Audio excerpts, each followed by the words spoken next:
Hi friends, welcome to Saritha's vlog. எல்லோரும் எப்படி இருக்கீங்க? நல்லா இருக்கீங்களா? தமிழும் சரஸ்வதியில் வந்து பார்த்திங்கன்னா, இப்போ வந்து நம்ம வில்லன் சார் இருக்கார்ல, கலிவரதன், அவர் வந்துட்டு நம்ம மேகனாவை அசிங்கப்படுத்துறதுக்காக தமிழோட ஃபோட்டோவையும் மேகனாவோட ஃபோட்டோவையும் அவங்க ஒர்க்கர் கம்பெனி ஃபுல்லாக எல்லாத்தையும் சொல்லி விட்டார் அன்றைக்கி. அதை வந்து இப்போ வந்து மேகனா வந்து கால் பண்ணி நம்ம தமிழ்கிட்ட வந்து ஒரு சர்ப்ரைஸ் இருக்குது, அங்கிள் வந்து எனக்கு ஒரு சர்ப்ரைஸ் கொடுத்தாரு, நான் அதை ஊரில் வந்து சொல்கிறேன், இப்போதைக்கு என்னால் வர முடியாது, கொஞ்சம் ஒர்க் இருக்குது அப்படின்னு சொல்லி தமிழ்கிட்ட பேசிகிட்டு இருக்காங்க. தமிழ் வந்துட்டு நம்ம 2 பேருக்கும் ரொம்ப பாண்டிங் அதிகமாகிட்டே போகுது அப்படின்னு சொன்னோன்னே மேகனாவுக்கு ரொம்ப சந்தோஷம் தாங்க முடியல.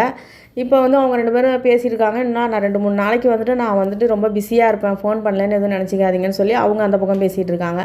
இந்த பக்கம் வந்து வில்லன் வந்து சொல்லிக்கிட்டு இருக்காரு ஒரு மதன்கிட்ட, எப்படியும் வந்து மேகனா வந்து இப்போ கடைசி நேரத்தில் தமிழுக்கு கல்யாணம் ஆயிடுச்சின்னு தெரிஞ்சிருச்சுன்னா, இப்போ வேற எல்லாருக்கும் தெரிஞ்சிருச்சு, நான் தான் வேணும்னு தான் சொல்லியிருக்கேன், அசிங்கப்பட்டு வெளியிலே போக முடியாமல் வீட்டுக்குள்ளே உட்காந்துருவா, அதுக்கப்புறம் வந்து இந்த பல 100 கோடி சொத்து நம்ம கைப்பற்றிடலாம், அதுக்கப்புறம் உனக்கு எதுக்குடா வேற ஒருத்தி நல்ல பொண்ணாக பார்த்து நான் உனக்கு கல்யாணம் பண்ணி வைக்கிறேன் அப்படின்னு அவங்க அந்த பக்கம் பிளான் போட்டுக்கிட்டு இருக்காங்க. இந்த பக்கம் நம்ம ராகினியை கூப்பிட்டுக்கிட்டு நம்ம கோதையம்மா சுற்றுறாங்க, வக்கீலை பார்த்துக்கிட்டு அர்ஜுனை பெயிலில் எடுக்கிறதுக்காக வேண்டி. இப்போ கடைசியாக என்னாச்சுனாக்கா, வீட்டில் ஒரே டென்ஷனாக கத்துறாரு நடேசன், உனக்கு தேவையா, எதுக்காக இப்போ ராகினியை கூப்பிட்டுக்கிட்டு திரியிறா, அவள் தான் நம்ம சொல்கிறது எதுவும் கேட்காம அர்ஜுனுக்கு சப்போர்ட் பண்ணிகிட்டு இருக்காள், அவள் கஷ்டப்பட்டாதான் அவள் உணர்வா அப்படிங்கிற மாதிரிலாம் சொல்கிறாங்க. ஆனால் தமிழ் கூட வந்துட்டு அதே தான் சொல்கிறாரு, அம்மா உங்களுக்கு ரொம்ப நீங்கள் களைச்சி போய் வந்திருப்பீங்க, நீங்கள் போய் சாப்பிடுங்க போங்க, இந்த விஷயத்தில் நான் எதுவும் சொல்கிற மாதிரி இல்லைன்னு அவரும் போயிட்டார். கார்த்திக் தான் டென்ஷன் ஆகிறாரு, நீங்கள் ஏமா போயிட்டு ராகினிக்கு எப்போ பார்த்தாலும் சப்போர்ட் பண்ணிகிட்டு இருக்கீங்க, அவள் நம்மளை பற்றி தப்பாக நினச்சிட்டு இருக்காள் அப்படின்ட்டு. ஆனால் கோதையம்மா மனசு வந்து பொண்ணுக்காக ரொம்ப கஷ்டப்பட்டுக்கிட்டு இருக்காங்க. இப்போ வந்து பார்த்தா பொண்ணை கூப்பிட்டுட்டு ஒரு வக்கீலை போய் பார்க்க போயிருக்காங்க. அங்கே போனாக்கா என்ன சொல்கிறாரு அவர், இது பெரிய கொஞ்சம் கஷ்டமான கேஸாக தான் இருக்குது, அவரை பெயிலில் எடுக்கிறது கொஞ்சம் கஷ்டமாக தான் இருக்குது, ஆனால் ஜாமீன் கிடைக்கிறது கூட ரொம்ப கஷ்டம்தான், ஆனால் உங்கள் சைடில் வந்துட்டு இப்போ நீங்கள் உங்கள் பையன் சைடில் வந்துட்டு நீங்கள் வந்துட்டு எந்த வக்கீல் பேசுகிறாரோ அவர் வந்துட்டு இப்போ நான் வந்து பேசும்பொழுது எதுவும் அப்ஜெக்ஷன் சொல்லாமல் இருந்தாருனாக்கா ஓகே, எப்படியாவது அர்ஜுனை வெளியில் எடுத்துடலாம் அப்படிங்கிற மாதிரி அவர் சொல்கிறாரு. இப்போ கோதையம்மா வந்து கூப்பிட்டு நம்ம தமிழ் கார்த்தி எல்லாரையும் வீட்டுக்குள்ளே குடும்பத்தை எல்லாத்தையும் கூப்பிட்டு உட்கார வச்சு ஒரு முக்கியமான விஷயம் பேசணும்னு கூப்பிட்டு உட்கார வச்சுருக்காங்க. அது என்ன சொல்ல போகிறாங்க, ஏன் சொல்ல போகிறாங்கன்னு தெரில. ஆனால் வந்து கோதையம்மா பண்ணுறது இந்த இடத்துல வந்து ரொம்ப வந்துட்டு கொஞ்சம் சொல்லுவாங்கள்ல, ஒரு கண்ணில் வெண்ணையும் ஒரு கண்ணில் சுண்ணாமும் வைக்கிறாங்கன்னு, அது மாதிரி கதையாக தான் இருக்குது. இன்றைக்கி பொண்ணுக்கு மட்டும் அவங்க வந்துட்டு அவ்வளோ இதாக பேசுகிறாங்கல்ல, பொண்ணை மட்டும் விட்டு கொடுக்க முடியாமல் பொண்ணு அழுகுறா, பொண்ணு தப்பு பண்ணுறான்னு தெரிஞ்சும் பொண்ணுக்கு சப்போர்ட் பண்ணுறாங்க. அன்றைக்கி தமிழ் தப்பே பண்ணாமல் தமிழை வெளியில் அனுப்புனாங்கல்ல, விசாரிக்க கூட இல்லை, என்ன நடந்துச்சுன்னு கூட தமிழை போய் தனிப்பட்ட முறையில் பார்த்து என்னப்பா நடந்துச்சு, அர்ஜுனை போய் நீ குத்துனியா, என்ன நடந்துச்சு ஏது நடந்துச்சுன்னு சொல்லி பெத்த பிள்ளைய நம்பாமல் அர்ஜுன் சொன்னதை கேட்டு அன்றைக்கி வெளியில் அனுப்புனாங்க.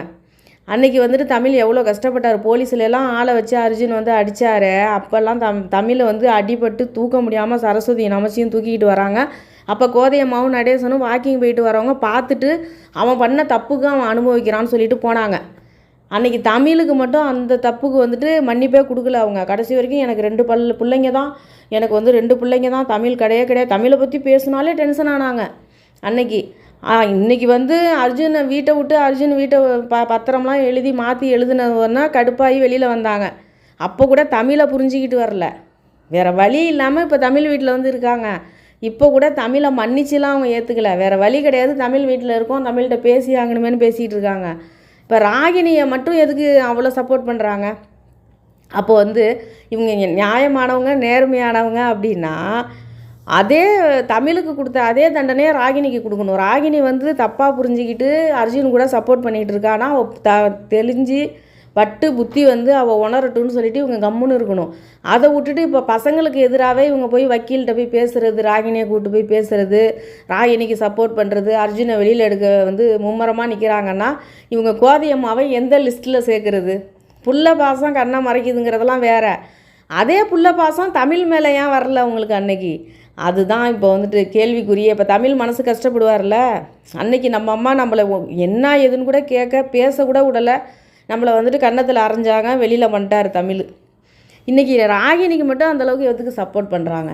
அதுதான் கார்த்திக் வந்து இந்த இடத்துல கார்த்திக் வந்து சூப்பர், அவர் கரெக்டாக பேசுகிறாரு. அன்னைக்கு வந்துட்டு மட்டும் தமிழ் வந்து அண்ணன் தப்பு பண்ணாருன்னு வெளியில் போக சொன்னீங்க, இன்றைக்கி ராகினியும் அதை தானே பண்ணிக்கிட்டு இருக்கா.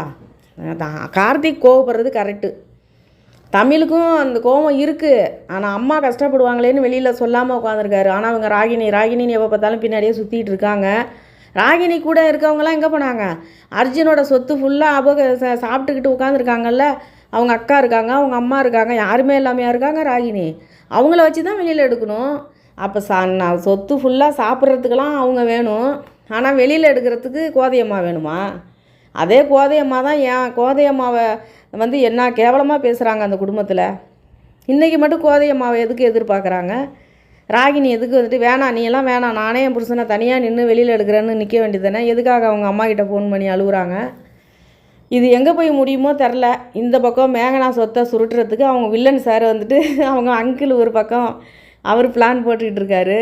இந்த பக்கம் மேகனா என்ன தான் பேசுகிறாங்க, ஒரு பொண்ணு வந்து கல்யாணம் ஆகாத பொண்ணு ஒருத்தவங்கள்ட்ட பேசுகிறது நல்லாவே தெரியும். அவங்க என்ன மீனிங்கில் பேசுகிறாங்க, எதுக்காக அவங்க இந்த அளவுக்கு குழஞ்சி பேசுகிறாங்கங்கிறது நல்லாவே புரிஞ்சிக்க முடியும். அது கூட தெரியாமல் தமிழ் பேசிகிட்டு இருக்காரு. இந்த பக்கம் கோதையம்மா பொண்ணுக்காக பையனுங்களுக்கு துரோகம் பண்ணிக்கிட்டு திரியிறாங்க அவங்க. இது எங்கே கொண்டு போய் கதையை முடிப்பாங்க ஒன்றுமே தெரியல. பார்க்கலாம். தமிழும் சரஸ்வதியில் இன்றைக்கி இதுதான் நடந்துச்சு. இந்த வீடியோ உங்களுக்கு பிடிச்சிருந்தா லைக் பண்ணுங்கள், ஷேர் பண்ணுங்கள், சப்ஸ்கிரைப் பண்ணுங்கள். நன்றிங்க.